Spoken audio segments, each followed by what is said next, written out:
Hello and welcome to Warhammer Wednesday, and welcome to my Space Marine Legion Sicaran Battle Tank guide, walkthrough guide, step-by-step process of how to prepare one and to build one. If you're watching this, you've probably watched my unboxing, so this is the very next step that I will perform when making a Forge World model. I unboxed it, I checked that there are all the parts. They've got this releasing agent on, so they are a bit greasy and things, so probably not best to work with the resin at this point, you know, cutting off the sprues, cutting the vents and gates off, things like that. When I mean vents and gates, I mean like these big blocks of resin. So what I now do is get a nice Tupperware or whatever. I mean, people use the bathtubs, but I don't know about using a bathtub. It depends on the size of the model. You've got to be really careful with the plug hole, because if you lose a couple of pieces down the plug hole, yeah, Forge World aren't really going to send any replacement parts if you've lost them yourself. So that's why I tend to try and keep a Tupperware or some kind of container. A baby bath works quite well too. So what I do is I put all of the pieces in, or as much as I can fit, and I'll show you that now. So there we are. I've just deposited all of the tank pieces in there.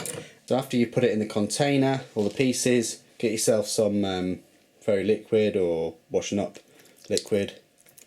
Pour a fair bit in there. This is just diluted a little bit, and then just fill it up with warm water. Try not to fill it up with boiling water or really hot water, just a warmish kind of water. So there we are. It's almost to the top, nice warm water, and what I tend to do is make sure that the water is obviously higher than all the pieces, so you don't get any pieces sticking out. That's quite obvious though, I would have thought. And then you just want to leave this in for a few hours. You don't have to leave it in this overnight, but it's up to you. I tend to leave it in here for about 4 hours minimum, just so that it cleans the releasing agent off, and then I'll show you the next step. Right, the next step you're going to do is you're going to get your tub that you've left overnight, or for the past few hours. So you get an old toothbrush, and then what you do is you take each piece out individually, you put it in your sink. I wouldn't use hot water, cold water would be fine, and just rinse it off, and at the same time just brush it. And this has worked through all of my Forge World models, so there you go. So that's what I'll be doing with all these first world problems, all of these pieces, and the next scene you'll see them all washed, ready to be cut and taking the flash off. So join me in that part of the video. And welcome back to the next part of the video. I'm just going to show you some of the tools that you need, that I use. So some of the tools and things that I use to get the parts off the vents or the gates and things like that. I've got a little saw, GW1. You can use any kind of fine hobby saw though. It's up to you whether you want to use it on the parts. I'll start the video and things on parts that I actually use it for, just to give you some kind of idea. The last thing you want is to snip a gate off of a part and it to take some of the part with it. I've done it before, even when I've been super careful, and it's not the nicest feeling in the world. So you need like a little tool thing, like a little saw thing. Clippers, these work well. You can use wire clippers for the resin parts. I've used these even for the Reaver Titan and the Warlord Titan and every Titan you can possibly... No, I'm only kidding.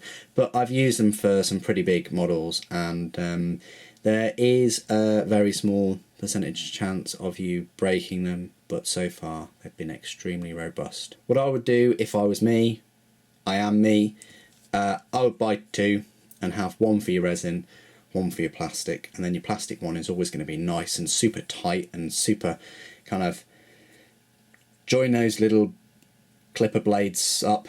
Yeah, but I've just got one, so there you go. I've also got hand drill with many drill bits, and I've got another drill bit somewhere, just for the weapon barrels and things like that.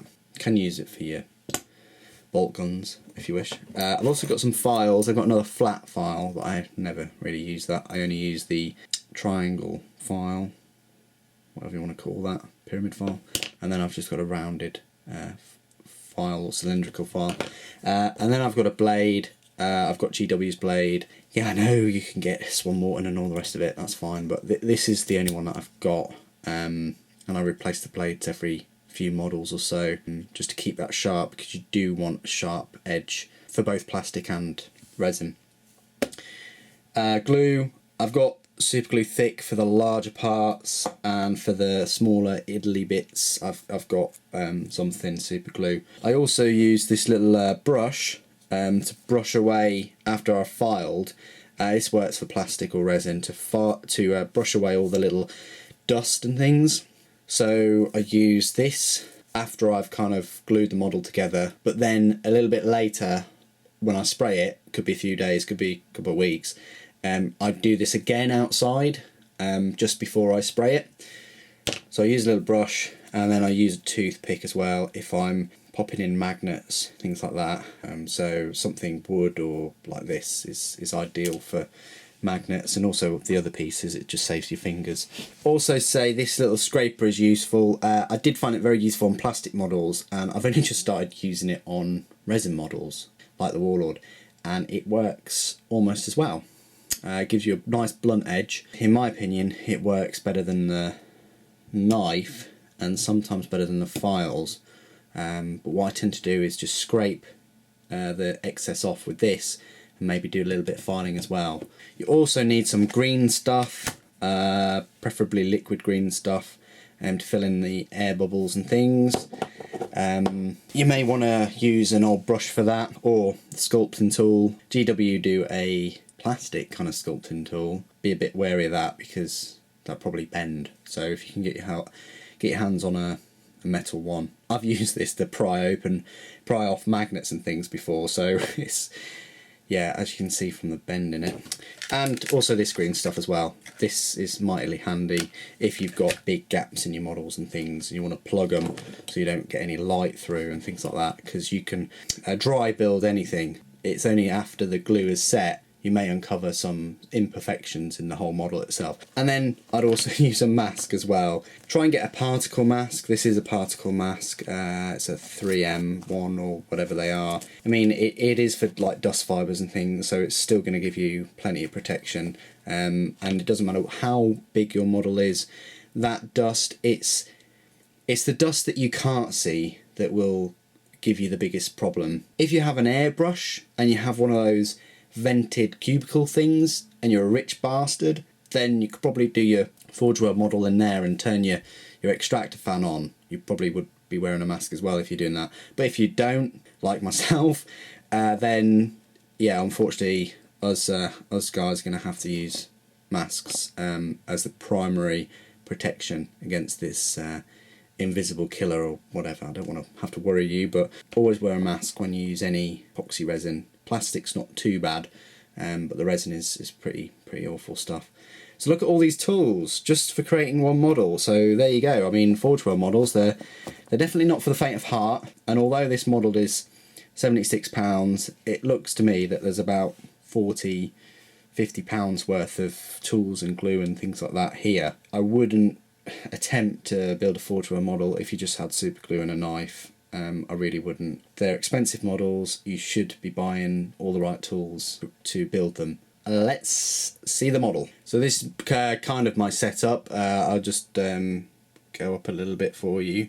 We've got a couple of models there that are a work in progress. I like to keep things close by to give me a bit of inspiration. I wouldn't kind of set too many painted models around this, because you're going to be cutting, bits are going to be flying everywhere, dust is going to go places, and the dust can seriously spoil painted models, so I wouldn't keep too many of your works of art close by. Here are all the pieces. They've all been washed, they've all been left to dry on a towel overnight, and most of the rest the next day. So these are all the parts that are all ready to be clipped and prepared. So we'll get some of the larger parts out first. There we go, there's the tracks. Another track. When I'm building a model like this, I like to go for the quick wins. So parts that can be easily clipped off straight away. Right, so that's all of the parts and things. So just separate them a little bit better. Yeah, it's important to have your instructions somewhere nearby. Here it is. So I've got my instructions. They're not the best instructions in the world, but they are something. And it's at this point you could probably look and check if you've got all of your parts. Probably be best doing that when you first get the model, although now's a good time to do it too, because when you first got the model it would have been all greasy and slippery to touch, and you wouldn't want to touch it all and make a mess. So I got my instructions. It looks like we're going to be building the main hull, the glacis plate, which is this thing here, front glacis plate.